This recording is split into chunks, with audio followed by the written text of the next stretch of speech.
Now, your expenses are going to stay the same or they're going to go up, particularly because as you become more financially successful, you tend to lose your services. And this is a very difficult area, and I'm sure it'll be the topic of another webinar. But the experience that I had, for example, was once I left college, once I started working, I started making enough money that I no longer qualified for government support for care attendants, but it wasn't actually enough money to where I could live myself and afford to pay a care attendant. And so I was told actually at one point, boy, you'd be better off quitting your job in order to keep government services.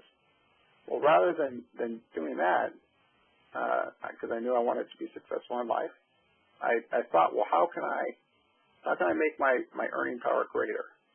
And I went back to school. I got a master's, and I made sure to go into an area that was competitive financially.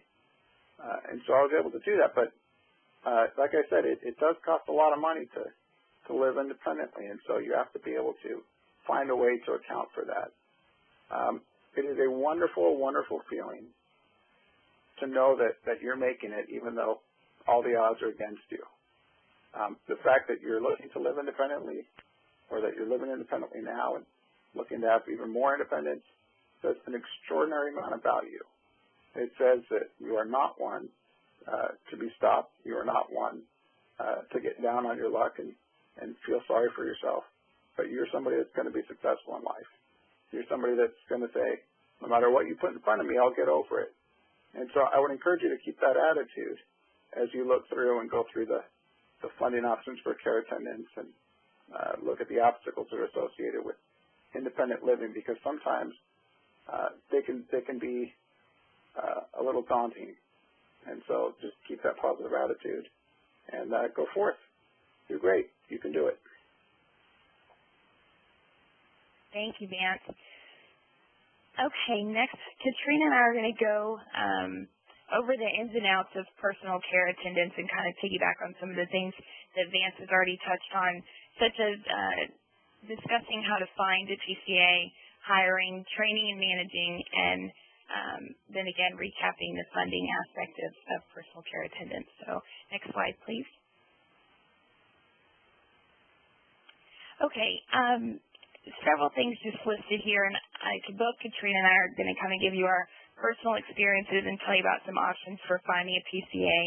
For me, when I went away to college, I lived with friends the entire time I was in school, and then after graduating, I lived again with friends, and then finally got to the point where I thought, I don't want to have to stress out every time one of my roommates needs to move out, and I need just to hire somebody to come in at night and help provide my care. And so from that point, I started hiring folks to come in and provide that care. And I'm sure many of you will gawk at this, but I have had the best of luck on Craigslist. And obviously, that comes with red flags of being very careful, and I'm going to talk here in a minute about those steps that you can take to being careful.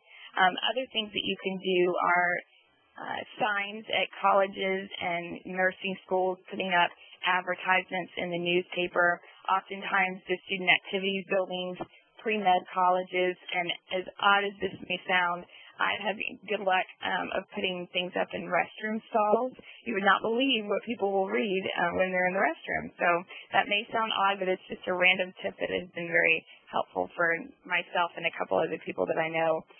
When you're putting up an ad, something that you may want to mention, or a couple things that you may want to mention. For me personally, I don't need someone with experience. In fact, I'm so bossy. I really prefer someone who doesn't have experience, and that way they're not going to tell me how to care for someone. I can tell them exactly what I need.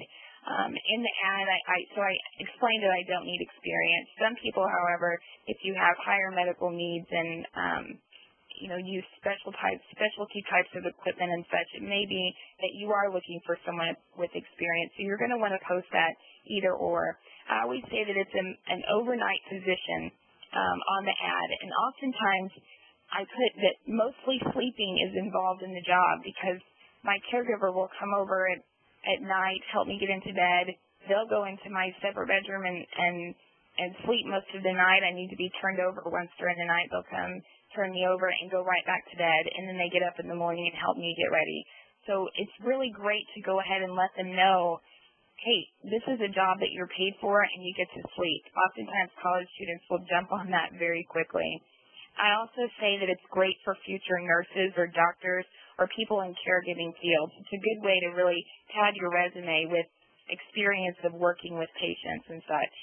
I also put that I have flexible hours, and that's one of the things that Vance had mentioned too, is that you need to be flexible when working with others, and one of those things is advertising that you are flexible in your hours as far as your care. Katrina, do you want to add to that? Sure. I'd like to echo a lot of what you said. I tend to be the same way. I tend to look for less experienced people. I have the same finding that when I work with people that have nursing backgrounds, they tend to think that they know how to care for me better than I do. And so a lot of times I like to seek out college students if possible. There are some pitfalls to that if you're not in college, because they might be going home for summer break, or they might have classes at certain times, so it can be difficult. But I still like to do the college job boards even now that I'm out of college. I've also used a website called care.com, which is a website aimed at people interested in doing all kinds of different care. They're interested in attendant care, babysitting, tutoring, and you can find people in your area there. It is not free, but I have found it to be a great resource, and it's something that if you're having trouble finding people, I find it a good way to find reliable people. Another thing that I found is sometimes people actually know a person that's interested in the work, and so it's worth it to ask family and friends if they know anyone that's looking for that type of job that might be interested. That sort of allows you to know them a little bit better before you even hire them. So I think that's nice to have a personal reference for them. The website again is care.com, care.com, and I really like that. I've also used Craigslist. I've had a little bit less of a good experience than Angela. Some of my least reliable people came from there, but I've also found good people. So that's mostly about sort of assessing them during the hiring phase, which I think we're going to talk about next. If you go to the next slide. Okay, as Katrina just said, asking friends and family for people that they might know that will want to be a caregiver, but also friends with disabilities in the area that you know, someone who also has a neuromuscular disease or some other disability that requires them to have care. It's great to ask for a reference for a caregiver in that sense. You're going to want, and this is how I talked about being very careful, and setting up an interview process is something that is absolutely the most important thing you can do is the interview process. And I'm just going to kind of go over what I do when I'm interviewing, and that is obviously I talk to the person on the phone first, and then we set up a public meeting place. And with that, I bring pictures of the equipment that I use. And for me personally, I use a Hoyer lift for transferring. I'm way too big to be transferred by someone lifting me, so I use a Hoyer lift. And many times when someone who has no experience, they have no idea what a Hoyer lift is. And so I'll bring a picture to help them to better understand it. When I'm interviewing, I really check out the person, and I size them up to know if they're physically capable of performing the job. Obviously, a little pocket person is probably not going to be able to help me because I need someone who's got some muscles, and so I'm going to look and see what they've got to offer as far as their physical capabilities. I want to look for someone who lives nearby. For me, the most random things happen to me, and I greatly value a caregiver that is in my immediate vicinity so that if I have an emergency, I can give them a call. So I talk about where their living situation is, about how far they're from me, living from me. And then lastly, when I'm interviewing, I talk about are they willing to serve as a backup? Because oftentimes when people get ill or they have some sort of scheduling emergency come up, I still need someone. I still need to get into bed and use the restroom and those sorts of things. So I'm looking for someone as well who would be willing to serve as a backup. So I always ask that question during an interview. Checking references is very important, although it's kind of difficult too, because as we all know in the job field that you can just kind of put somebody's name down and of course they're going to sing your praises, but you do have to check references and see what they've got to say about that person. After interviewing, of course, in a public place, then I need them to come to my home and see what the work environment looks like, where they'll be sleeping if they're one of my overnight caregivers. And then doing a background check after filling out an application.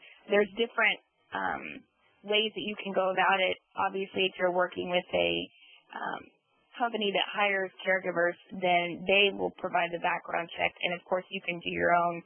I think depending upon what state you live in, there's different resources for that. Katrina, do you want to continue? Well, actually, Angela, can I jump in just real quick? Oh, yes, absolutely. Just to remind everybody on the phone that everybody's local MDA office has information about conducting criminal background checks in your local area and state, because we do criminal background checks on all MDA camp volunteers. So if you're looking for resources on what your state requires, a great first place to go is your local healthcare services coordinator. Thank you. When I do interviews, I follow a similar process. I like to talk to them on the phone first to sort of see just how they present themselves, and then I meet in a public place as well. I have met at my home, but you never know who you're inviting to your house, and so you really shouldn't do that if you can avoid it. There are two things that I make sure that I say every interview. The first thing is I remind them of exactly how important their job is, especially if it's someone that's getting me up in the morning. I will be stuck in bed for the whole day if they don't come, and so I remind them that basically they are my lifeline, and they need to find someone to back them up from among my other attendants. Or as a last resort, call my parents. But I then remind them that if they cannot find someone, I need them to come anyways, whether they're, dying of pneumonia or whatever. Their job is so important that I like to remind them just exactly how important it is so that they understand that before they sign on. The other thing I like to do, the most important thing that I have found with attendance is reliability.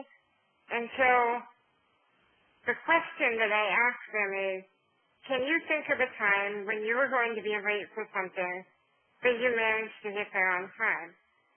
It sort of catches them off guard and makes them think of an actual example of them being responsible and making it.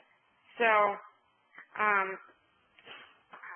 I think that it doesn't fully assess how reliable they're going to be, but it's sort of a nice way of getting at that without asking them, are you reliable? Because no one's going to say, well, no, I'm not.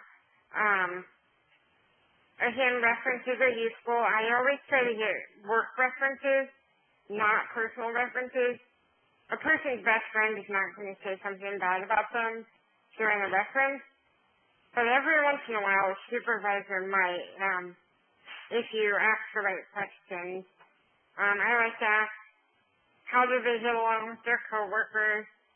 Have they ever had absentee problems? Are they tardy ever? I think getting along with their coworkers is actually a really useful question, because that's going to be really important with your attendance, making sure that you get along with them. And that's the other thing that I do at the interview. I'm mostly assessing will I get along with this person? Will I be able to work with them? Or are they going to drive me absolutely crazy? So those are some of the things I like to do at the interview.